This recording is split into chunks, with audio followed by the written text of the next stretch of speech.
What's going on, everybody, and welcome back to JJD TV. I'm your host Josh, and we are here today for a fun little episode to recap the Canadian men's national team World Cup qualifying November window. And to do it, we brought on a couple special guests from the Northern Futbol podcast. We have Thomas Neff and Peter Galindo coming on here today to basically break down the Costa Rica match, break down the Mexico match, and just get into a bunch of little tidbits of fun information around our Canadian men's national team. So we really appreciate all the support we've had on the Canadian men's national team content, guys. It's been absolutely fantastic. So if you guys are excited, please do drop a like on today's video. Drop a sub as well if you guys are new around here. We're getting very close to 7,000, and let's get into the interview now.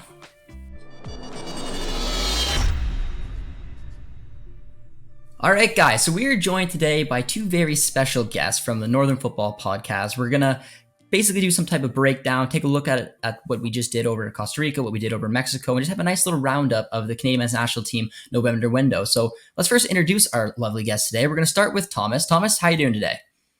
Hey Josh, thanks for having us on. Not a problem, man. Not a problem. Looking forward to talking with you guys. And our second guest, the duo of the Northern Futbol podcast, is Peter. Peter, how you doing today? Doing well, Josh. Appreciate you having us on. This should be a lot of fun. It should be. And I'm excited to have you guys on. Have a nice little round table of Canadian men's national team content out there. It should be fun. But let's kick it off with the first match against Costa Rica. Obviously, the weather was a little chilly. We were able to find a way through, and I just want to get your guys' initial thoughts on that. And we'll start with Thomas. Yeah, that field was something else. Me being from Edmonton myself, my hometown, I knew what to expect. We knew that FIFA had to get out there, and this was actually an initiative that was pushed by Victor Montaglani because they have to take a look at all the venues, and they looked like a perfect opportunity, for the FIFA delegation to check out the bid and whatnot. And it was a successful one, but that turf needs to be changed, needs to be removed for 2026. And that pitch really affected Canada's game a lot. I thought that if Canada were to be playing at BMO Field, they would have gotten way more chances. It wasn't until I think somewhat was early into the second half, or even into the first half, you could say, just because it wasn't a shot on goal, it wasn't a clear chance, an opportunity for Canada to get those. And look, Costa Rica were missing Keylor Navas, Gamboa, Matarrita. Even Alan Cruz, one of their MLS players, wasn't playing. Well, he never delivers for Costa Rica, I'm told. But but at the same time, they had 7 players in the Costa Rican league, and the only one that I thought could really do some damage there was Joel Campbell. And Suarez has been sort of criticized a lot for his role. So I knew that Costa Rica weren't going to present a bigger challenge. They weren't a team that necessarily were running with momentum, and they were hurt because of these injuries. But yeah, I mean, the starting 11 that Canada put out, when I initially thought, okay, giving an opportunity to guys like Sam Adekugbe, Liam Miller, and they thrived, especially Adekugbe, not having, Laren with the stomach bug there, David getting the job done. But I will say this right off top. Yes, the field was pretty much the reason why Canada wasn't able to flow nicely, but I think we caught a break, and a lot of people, because a lot of people are fans, they said that Canada won deservedly. Yes, of course, but we caught a break, and pretty much that error from Herrera gave us 2 points that we probably shouldn't have. Yeah, you can argue if Navas was in net, maybe that goal wouldn't have happened, but I completely agree with you with the pitch. A lot of people are under the assumption that playing in the cold weather was going to do nothing but make it easier for the Canadian men's national team, and I agree that that's not necessarily true. I think getting to that top speed when it's this cold out is hard, and it took a little bit of the game away from Alphonso Davies and Tajon Buchanan. But there were some other players that stepped up, and Adekugbe for me was the man of the match. I always thought of him as more of a defensive number 3 out there at left back, but he showed he's got some skills to his game. So we're gonna throw it over to Peter, and just maybe if you want to touch a little bit on the opinions from Thomas, as well as how did Adekugbe press for you? I pretty much agree with everything Thomas said and what you said, Josh, in terms of the quality of the pitch. I said right away when Edmonton was announced, sure, the cold will make the opponent uncomfortable, but when you consider that a lot of these players, yes, they hail from places like Southern Ontario, from Alberta, where it is very, very cold in the winter, but they don't play in winter conditions. Only in the lower mainland in Vancouver do you see players, youth players that is, play through the winter months because it's obviously milder there, so you can. obviously do that. And when the venue was announced, I just thought, this might not suit a team that likes to play with an up-tempo style, that likes to really take the game to opponents sometimes.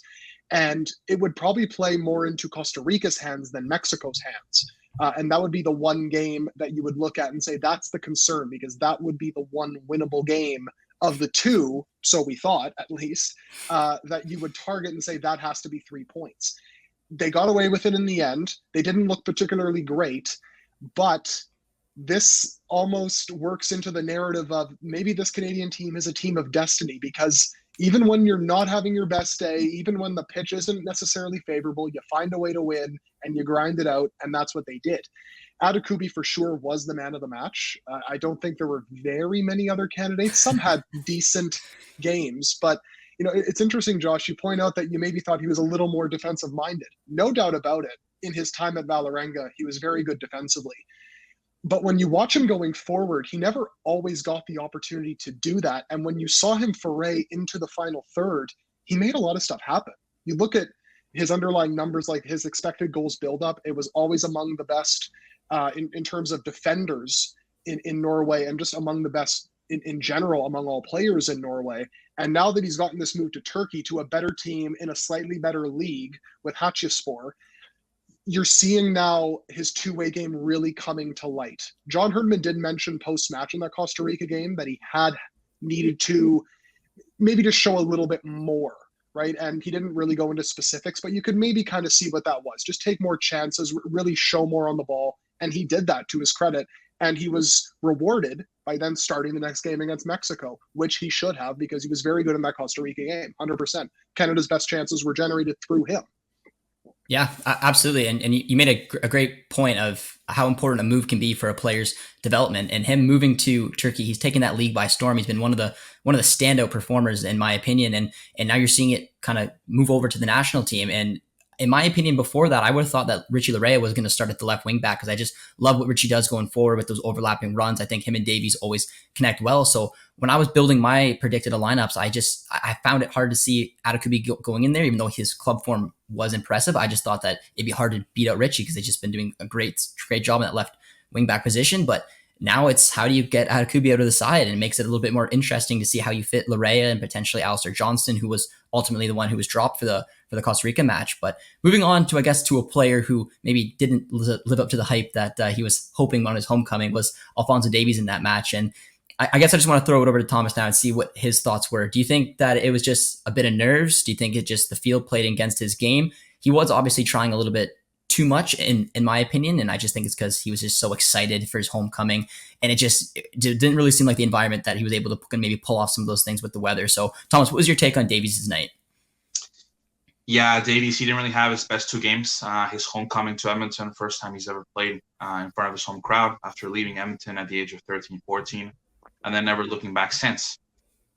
He was the bigger story, of course, in the newspapers, but every time I hear this, Josh, it kind of gives me a headache. Actually, people say, "Oh, this team is a one-man team." The non-soccer fans, the ones that don't know much about soccer or are general sports fans and only hear about Davies, and they say, "Oh, they're going to qualify because of Davies. He's going to drag them through this World Cup qualifying, qualifying cycle." But that's not the case at all. I mean, like I said, he didn't really look his best, and that's what happens when you have so much depth and quality. Other players pick up sort of the slack that's missing, to the point that you can afford to leave David, who's a leading goal scorer, off the bench for that second match, or Larin, who has a stomach bug, comes on for the last 20 minutes and still tries to make an impact, or even Ugbo, who in his first touch almost scored a goal against Costa Rica. When guys like Cavallini are not doing well, or Hoylett is injured and wasn't left home and was left at home with his club in Reading. So you have players that will step up no matter what the case is. And this was the exact case. He, like you said, right off the top, he didn't really look comfortable because of the pitch, maybe some nerves and whatnot.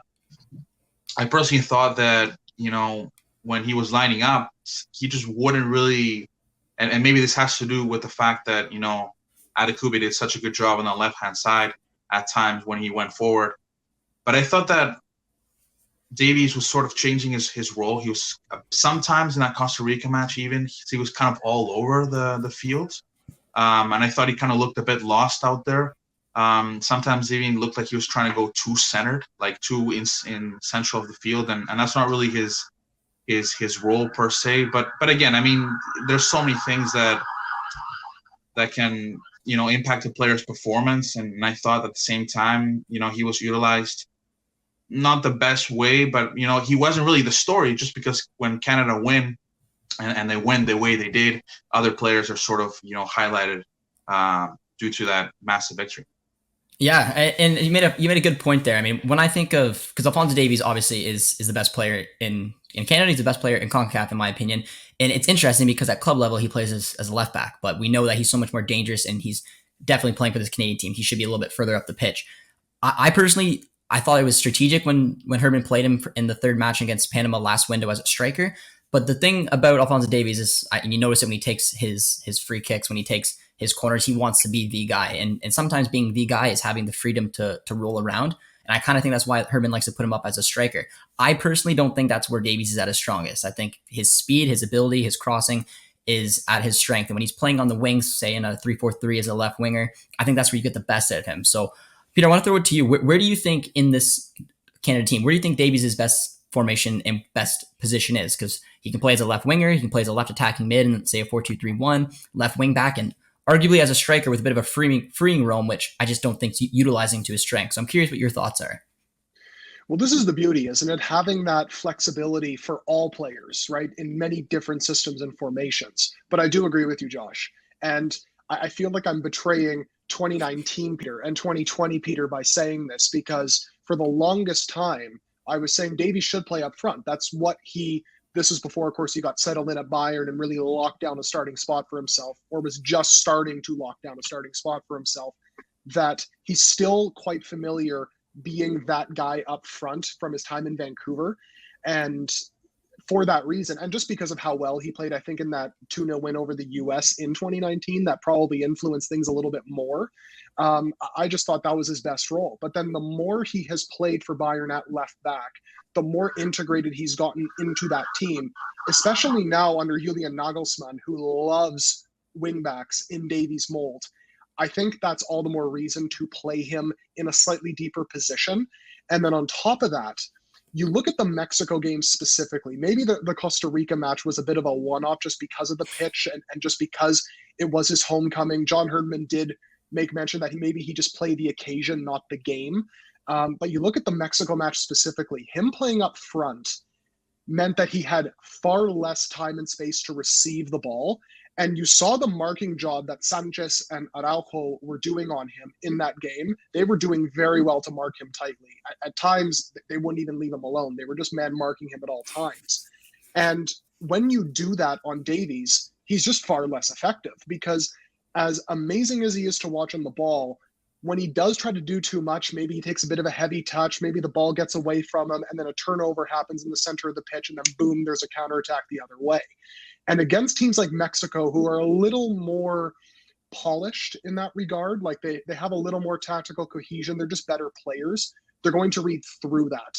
In a game like you're facing, say Panama, where they are a little slower, the game is chaotic, it's a broken game, Davies can thrive in that chaos up front. Plus, he was also drifting all over the place. He was very active and getting himself involved, but he also had the space to receive. And I feel like the fact that he wasn't doing that against Costa Rica also contributed to that maybe less than stellar performance. He wasn't as active off the ball, trying to recede in different pockets of space to try to get away from that pressure. So for that reason, I would play him slightly deeper, if only because then he can receive the ball in space, drive at defenders, and then when that happens, good luck trying to stop him.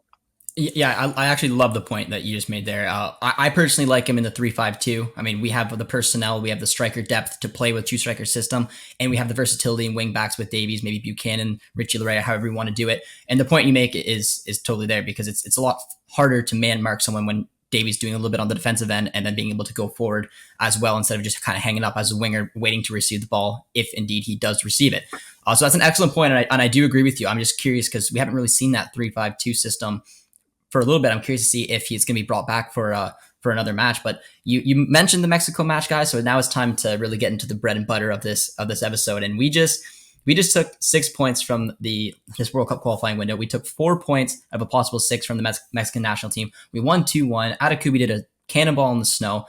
I just want to get your guys' thoughts I've been watching this national team for a long time. I've always told the story of being young and watching them in Gold Cups, scoring a goal, not winning a game, and being satisfied. De Rosario scored a penalty.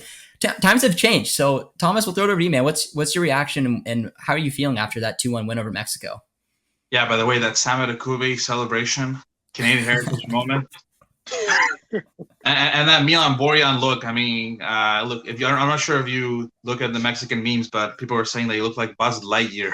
Yeah, I can see it. But yeah, no, that was something else, Josh. And to think that at the beginning of the Ocho, Canada would be undefeated and top of the odds would be something that no one would have believed. And I think part of it has been the schedule, just because we talked about it in our podcast that Canada hasn't gone to Central America, where it's very tough to get points in Central America. And I feel like they'll be faced with, a very similar task like that Jamaica game, just because you are playing in really bad pitches. But the Mexico game was incredible. Mexico actually flew in to Edmonton Monday night. They trained in Indianapolis, and I think that hurt them a lot. They were already a wounded animal because, obviously they lost 2-0 against the U.S. in Cincinnati. But the fact that they only got to this, they were only 24 hours into the city, and they didn't train when the snowfall actually ended at 2 p.m. Edmonton time. And Canada actually trained at the soccer dome in Edmonton, which was actually just built a couple of years ago, which is an amazing facility, by the way. So they trained there, and that's where they had the media availability with John Herdman and all the other reporters. But Mexico didn't train that day, and I think that hurt them massively. But again, I think the field, I personally thought, Josh, that the field was going to take a beating. I thought it would be worse than it was, but I think the tarp helped a lot. Yeah. The groundsmen and team really there did the job. But again, Atakubi, as you mentioned off the top, he gets his chance to get back in. Johnston's back in. We have to talk about Daniel Henry. Wow, he came in flying. Just put it all on the table, and obviously, his squad and whatnot decides to put Victoria back in.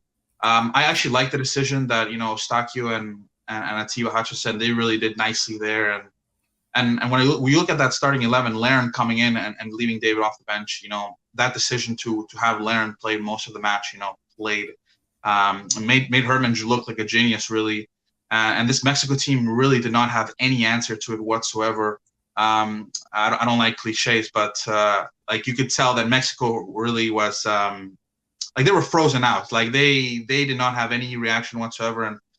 And even that midfield, that that Mexico trio of Edson Alvarez, Herrera, they're world-class players, and they really couldn't get anything going. And obviously they're going to make excuses, the pitch and whatnot. But at the same time, this is CONCACAF, and the only way to fight fire with fire in this case is snow with fire, right? So the Azteca, I changed my view on this just because of watching the two matches, but specifically the Mexico match. I would actually go and say that if Canada can play, now that we know that Canada can play in this -15 weather, and that it's done before, it has been done before with U.S. and Costa Rica in Colorado, I would actually say that, in January, if that presents itself, you have to use the conditions to your advantage.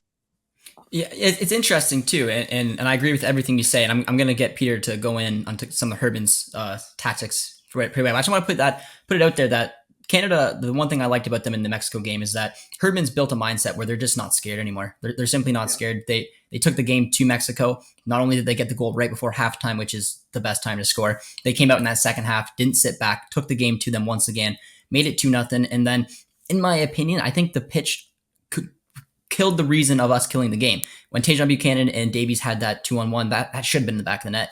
And I don't know exactly if it was a cold foot, if it was the pitch. I'm not sure exactly how Buchanan just didn't play that pass. And then all of a sudden Mexico, because we didn't kill it off at 3-0, did come back in the game, and we got very lucky at the end, even though I think it would have been very cruel on us not to get the win. But Mexico was inches away from tying it up. So I do take your point. I still think on BMO or BC Place, we could have maybe killed the game out a little bit earlier. But let's take a look at John Herdman now, because I can't say enough good things about him. Taking this national team, bringing them to top of the CONCACAF table, 4 wins, 4 draws. But there was a couple decisions that I was a little hesitant about. In a 2-game window like this, as Thomas, you've mentioned it, starting Henry over Victoria. I didn't get it.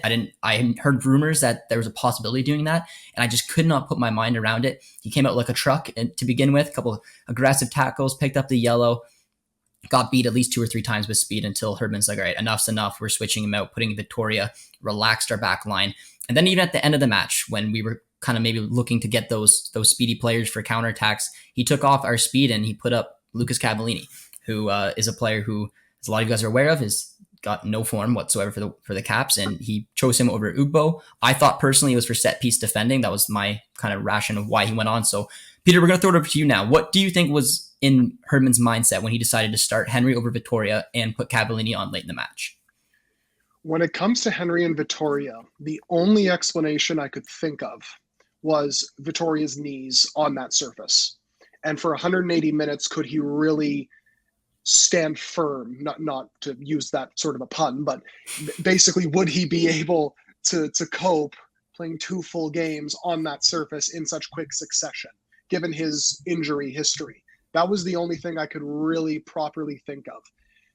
In a way, it was very, very lucky that, and somewhat ironically too, that Daniil Henry got that suspected quad injury so early on in the game, because had he not gotten that injury, despite the booking after 12 minutes and 4 fouls, he would have stayed in the game a lot longer. And so in that way, it almost was a bit of a blessing in disguise for Canada, because who knows what would have happened had he stayed in a little bit longer.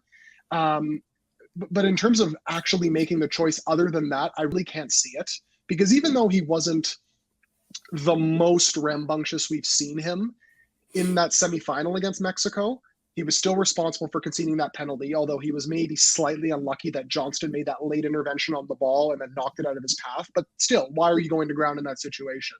Why are you pushing up as aggressively when you really don't have to do that? You can just hold your line and, make the Mexican attack go through you. So it's little things like that kind of make me think Henry is still an option, but in games like this, it would be far more beneficial for the national team if he did not start games like this. Maybe against a Costa Rica, maybe against any of the other Central American teams, but against the U.S. in January, probably not. And I think we saw exactly why yet again in that match. In terms of the substitutions late in the game, that really did baffle me. Cavallini for set piece defending, sure. Although not the tallest guy.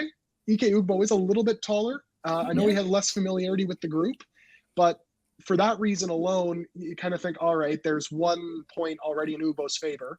He is faster. And when you're taking off Davies and bringing on Jonathan Osorio essentially in his place, that killed the defensive structure in a lot of ways, because then Osorio and Oshakio specifically were just a little too passive and letting the crosses come into the box. And when you look at that game at the Azteca that Canada played, one of the areas that Mexico was able to exploit were crosses to the back post, and they could not cope with it. And we saw that again, and how many times did a Mexican player win a header at the back post and cause all this chaos in the box? I lost count at the end of the game. So by taking off Davies, who does track back and will close down opponents, it was almost twofold. You couldn't get any sort of fast outlet on the counterattack, and then your defense is a little more passive, letting crosses into the box, and then Mexico almost came back. Luckily, Milan Borjan was there for the rescue. Buzz Lightyear to the rescue, man. You gotta love it. But yeah, no, I agree with everything you say. Though it's hard to question John Herdman when this Canadian men's national team is sitting 4-4-0, top of the table. It is hard, but the game management in this one did confuse me a little bit. I did not like the Osorio or Cavallini substitution, and then starting Henry as well, which we don't know the inside. There could be maybe, like you said, maybe Victoria just wasn't up to starting. Maybe they planned to put him in at halftime.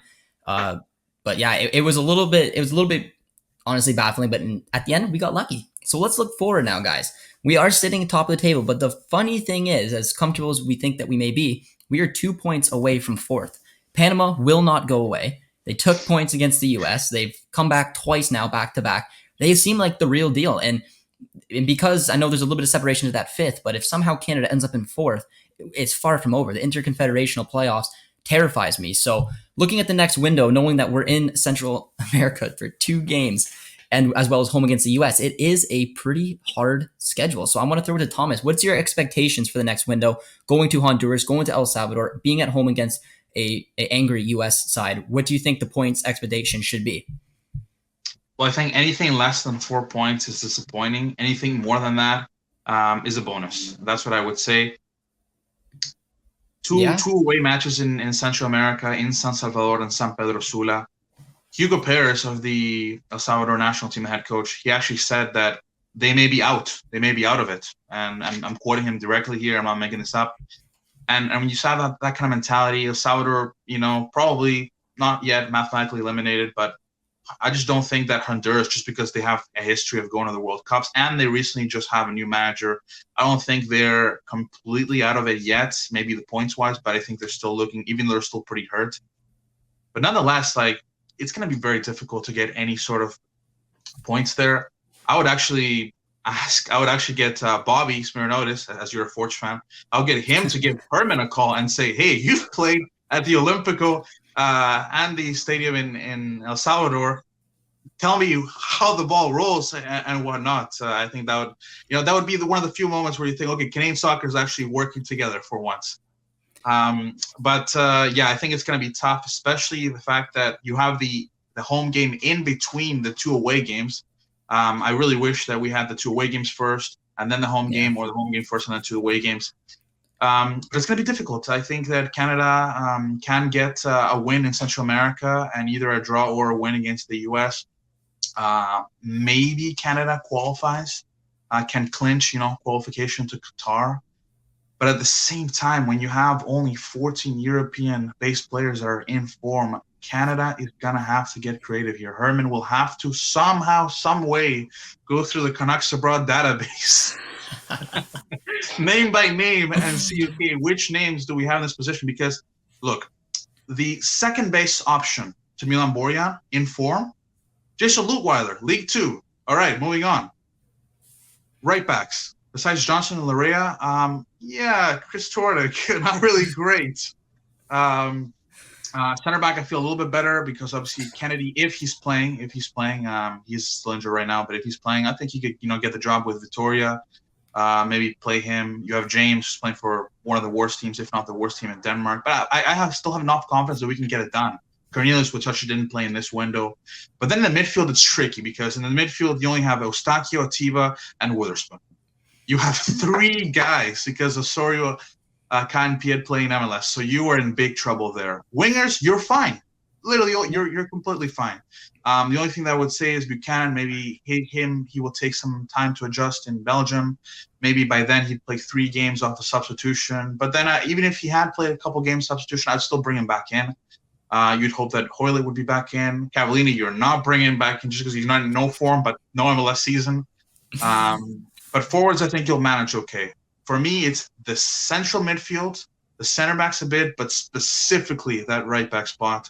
And when you only have 14 players, you're kind of counting on that those 14 players will go the distance, 180 minutes at least, maybe some of them playing 270 minutes.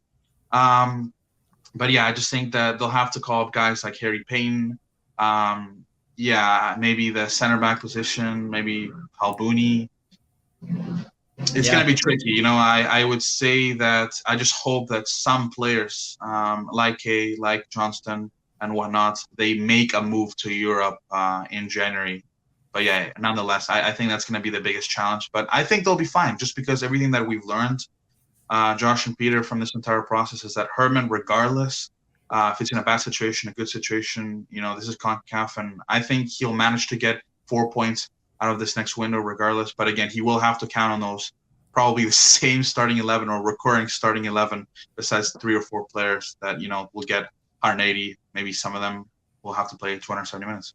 Yeah, he's gonna have to get creative, and I mean, yeah, I think maybe get both Patton brothers in there from Ross County, see if they can get in. Maybe get Enan in over in Russia. He's gonna have to really get creative, start putting this squad together, and hopefully, I'm thinking Alistair Johnson, Larea, maybe even Kamal Miller, maybe Crepeau. These guys can all potentially get moves to Europe. They've been rumored for a while now. We'll have to see the way that it goes, but there's also some dual nationals out there that, I mean, with Canada on the cups of having a foot in Qatar 2022 and hosting the next one, maybe John Herdman acts now. We saw what he did with EK. Maybe he looks to do it as well. So there's always a chance that we can maybe get some new, fresh names on the sheet the way that we did for Ugbo this one. But we're going to throw it for Peter for the last little statement here. We're going to get his predictions as well, what he expects for the upcoming window, as well as his prediction on where he thinks the home venue will be, as it hasn't been released. BC Place was obviously rumored. Hamilton now has been rumored. BMO. So Peter, floor is yours. You're not the first person to ask me about a potential venue, and I'm still just as confused about where this game could be played, because John Herdman is doing exactly what I think you need to do in CONCACAF. That is play mind games, engage in the dark arts, keep everybody on their toes. The problem here is the Federation does prefer Vancouver because they see the possibility of selling out another stadium, obviously making up more ticket revenue that they didn't get during the pandemic. They're still trying to recover financially from that. And then the players and the coaching staff would prefer the East Coast just for traveling reasons, not just coming in from Europe, although flying in from a hub city like Frankfurt, for example, is not much further to go to Vancouver compared to Toronto. It's more so going to Central America and from Central America to Toronto and Vancouver. It's a massive difference, like 4 or 5 hours each leg. So that would be the one problem. Some would say, why don't you just charter a flight? Does the Federation really have room in their budget to be able to do that for both trips? I just don't know. So if I had to make a prediction, I feel like the Federation will probably end up winning the argument, and it'll probably end up being in Vancouver. But the fact that this is even a conversation is quite nuts, because up until probably a week or two ago, we just all assumed it was going to be Vancouver just based on weather. Now that they've played 2 cold weather games, maybe the team is open to it. They're like, you know what? We're from Southern Ontario. We're used to this. Let's just go for it and see what happens. So that would be my prediction. And then in terms of the January window, 4 points minimum, just like Thomas said, that has to be the goal in every single window. That has to be the bare minimum. But now that you've picked up points that you weren't really thinking you were going to get, like against Mexico and the US, there's more room for error just in case you lose a game. Yeah, well, very well said. And yeah, no one will know when the venue is, where it's going to be until it comes out. And 4 points is, I agree with you guys, because it is still tricky. I mean, it's never easy going down there, but hopefully maybe the mindset of like Honduras, for example, changes the way that Thomas talked to. I mean, they're almost out of it at this point. So maybe they just don't put up much fight. We'll have to wait and see, guys. But we're going to wrap it up for this episode. We really appreciate you guys coming on. We're going to have links to their podcast as well as all of their socials in the description. You guys can go check it out. I'm sure maybe they'll get into some of the strategic ways Herdman can fill out that January team. But they're doing some awesome stuff for Canada Soccer. So, guys, I really appreciate you coming on today. And we'll give you guys each one quick last word. Thomas? Josh, thanks so much for the invitation. You do great work. And yeah, hopefully Canada can go to Qatar so that we can, witness, this generational team. Not yet a golden generation team, hasn't won anything yet, but they're still on their way. But yeah, hey, thanks so much. Happy to do it again sometime, and best of luck with everything. Absolutely. And Peter? Yeah, echo Thomas's sentiments, Josh. Thank you for having us on. Greatly appreciated. Great job with all the work you're doing as well. Anybody is doing really in Canadian soccer. The more coverage there is, the better for it. And we're now starting to see the rewards being reaped at this point, especially as more and more people watch the games. So yeah, happy to come back on and do this again. This was a lot of fun. Absolutely. We'll definitely get you guys back on. And you heard it here. It's great to see the media coverage starting to get a little bit more and more in the country. But if you guys do like this content, always be sure to drop a like, drop a sub as well. And we'll see you guys next time. Thanks for coming on, boys. And we'll talk to you guys soon.